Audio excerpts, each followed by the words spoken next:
حضرت علی کرم اللہ وجہ الکریم فرماتے ہیں کہ جب میں گھوڑے کے رکاب میں پاؤں رکھتا ہوں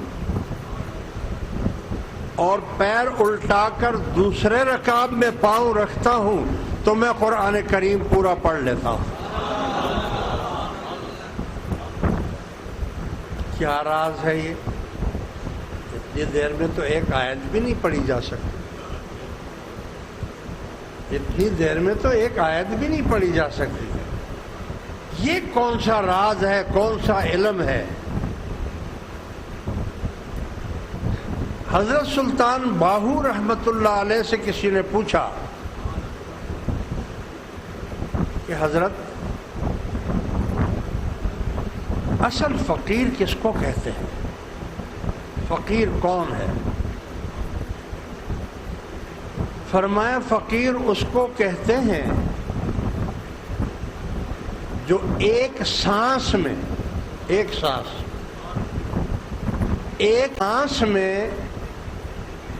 30 کروڑ 30 لاکھ مرتبہ اللہ کا ذکر کرے۔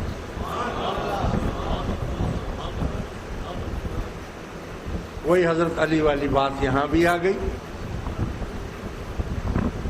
ایسے کیسے ہو سکتا ہے کہ ہم ایک سانس لیں اور 30 کروڑ 30 لاکھ مرتبہ اللہ کا ذکر کریں؟ اسی لیے تو کہا ہے کہ اگر ایک عابد ساری رات کسی کمرے میں عبادت کرے، نفلیں پڑھتا رہے، شیطان اس کے سر پر سوار رہتا ہے، لیکن اگر اسی کمرے میں ایک عارف سویا ہوا ہو، عابد اور عارف، اگر اس کمرے میں ایک عارف سویا ہوا ہے تو اس کمرے میں شیطان داخل نہیں ہو سکتا، یعنی وہ سویا ہوا ہے تو داخل نہیں ہو سکتا ہے۔ اور یہ جناب علی ساری رات عبادت کر رہا ہے تو اس کے سر پر شیطان سوار ہے۔ کیوں؟ کیونکہ اس کا سونا جو ہے اس کی عبادت افضل ہے۔ وہ سلطان الاذکار اس کا جاری ہے۔ اور سلطان الاذکار کس کو کہتے ہیں؟ جب پوچھا ان سے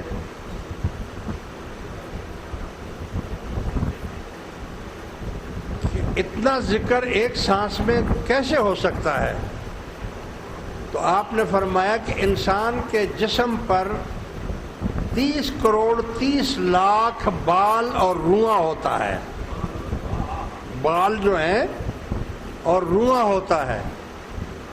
جب سلطان الاذکار جاری ہوتا ہے تو ہر روئے سے اللہ اللہ کی آواز آتی ہے، بلکہ گوشت اور پوست اور ہڈیوں سے بھی اللہ اللہ کی آواز آتی ہے۔ لہذا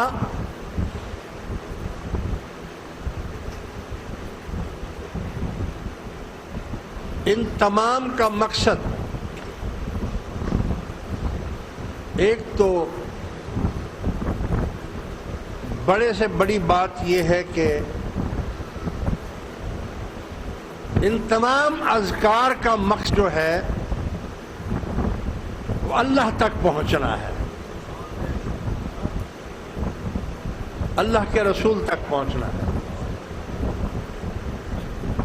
تو بیچ میں شیطان بھی وسوسہ ڈالتا ہے اور ہر شخص کو روکنے کی کوشش کرتا ہے۔ تو بعض لوگ ذکر قلبی جاری ہونے پر خوش ہو جاتے ہیں اور وہ اسی میں رہ جاتے ہیں، اور بعض کہتے ہیں نہیں، حل من مزید، ہمارا یہ مقصد تو نہیں تھا، ہمارا تو مقصد کچھ اور ہے، تو ان کے لطائف جاری ہو جاتے ہیں، وہ اسی میں رہ جاتے ہیں۔ اور کچھ لوگ کہتے ہیں کہ بھائی ٹھہرنے کا نام تو ہمارے پاس ہے ہی نہیں، حل میں مزید، ہمیں تو اور چاہیے، اور آگے بڑھنا ہے۔ تو ان کا سلطان الاذکار جاری ہو جاتا ہے، وہ اسی میں رہ جاتے ہیں، مگن ہو جاتے ہیں، سانس سنتے رہتے ہیں اور اسی میں مست رہتے ہیں۔ اور بعض کہتے ہیں نہیں، یہ بھی ہمارا مقصد نہیں تھا، ہمیں تو اور آگے بڑھنا ہے، اور آگے بڑھنا ہے۔ تو وہ اللہ تعالیٰ بھی ان کو راستہ دیتا جاتا ہے، طریق ان کو ملتا رہتا ہے، وہ آگے بڑھتے ہیں اور آگے بڑھتے ہیں۔ تو پھر وہ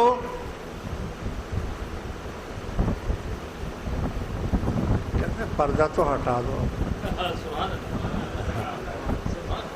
اب تو پردہ ہٹا دو، دیکھیں تو صحیح، ہم تو ترس گئے، کب تک پردہ کرو؟ تو پھر مالک بھی اس پر رحم کر دیتا ہے، اس کی طلب کو دیکھ کر۔ سب سے پہلی چیز طلب ہے،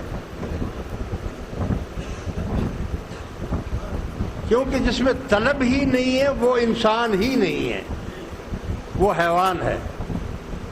طلب ہوگی تو آگے آئے گا نا، جب طلب ہی نہیں ہے تو جانور میں اور اس میں کوئی فرق نہیں ہے۔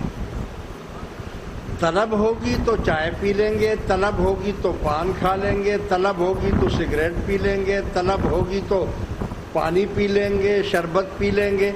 جب طلب ہی نہیں ہے، بھوک ہی نہیں ہے، تو مرغ مسلم بھی رکھا ہوا ہو، پانی بھی رکھا ہوا، شربت بھی رکھا ہوا ہے، طلب نہیں ہے، طلب ہی نہیں، پیٹ بھرا ہوا ہے۔ لہذا من طلبنی وجدنی، جو طلب کرے گا اس کو مل جائے گا۔ ومن وجدنی احبنی، جس کو مل جائے گا وہ اسے محبت کرنے لگ جائے گا۔ انسان کی فطرت ہے، جب کسی کمرے میں 2 4 6 آدمی ساتھ ہنڈیوال رہتے ہیں تو قدرتی ان میں محبت ہو جاتی ہے نا۔ تو جس کو مل جائے گا وہ اس سے محبت کرنے لگ جائے گا۔ یہاں پر مرید اور مرشد کی بات ہے، مرشد بھی اللہ کا نام ہے، مرید بھی اللہ کا نام ہے، یہ اللہ تعالیٰ کی صفات میں سے ایک صفت ہے۔ وہاں ہنڈی والوں کی تو میں نے مثال دی ہے، لیکن یہاں مرید اور مرشد میں محبت کا دائرہ شروع ہونا چاہیے۔ اور وہ کب ہوگا؟ جتنا زیادہ ملتا جائے گا، جتنا زیادہ اٹھے گا بیٹھے گا، جتنا زیادہ ملتا جلتا رہے گا تو قدرتی طور پر اس سے محبت ہو جائے گی۔ اور محبت پہلی شرط ہے۔ اگر محبت نہیں ہے تو سارے ذکر بھی آپ کے لیے بیکار ہیں، ہر چیز بیکار ہوگی، کوئی کام کارآمد نہیں ہوگی۔ ومن احبنی عرفنی، جب وہ اس سے محبت کرنے لگ جائے گا تو وہ اس کو پہچان جائے گا کہ یہ کیا چیز ہے، سونا ہے، پیتل ہے، تانبا ہے، لوہا ہے، کیا ہے یہ، پہچان جائے گا۔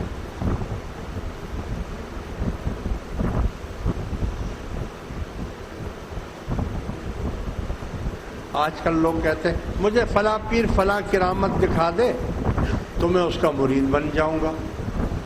تیرے باپ کا نوکر ہے جو تجھے کرامتیں دکھاتا پھرے؟ وہ کوئی شعبدہ باز ہے، کوئی مداری ہے جو تم کو وہ کرامتیں دکھاتا رہے؟ تمہارا محتاج ہے وہ، اور اس کو بڑی مریدوں کی ضرورت ہے۔ اس کو تو اللہ کی ضرورت ہے، اللہ کے رسول کی ضرورت ہے اس کو۔ مریدوں کی کیا ضرورت ہے؟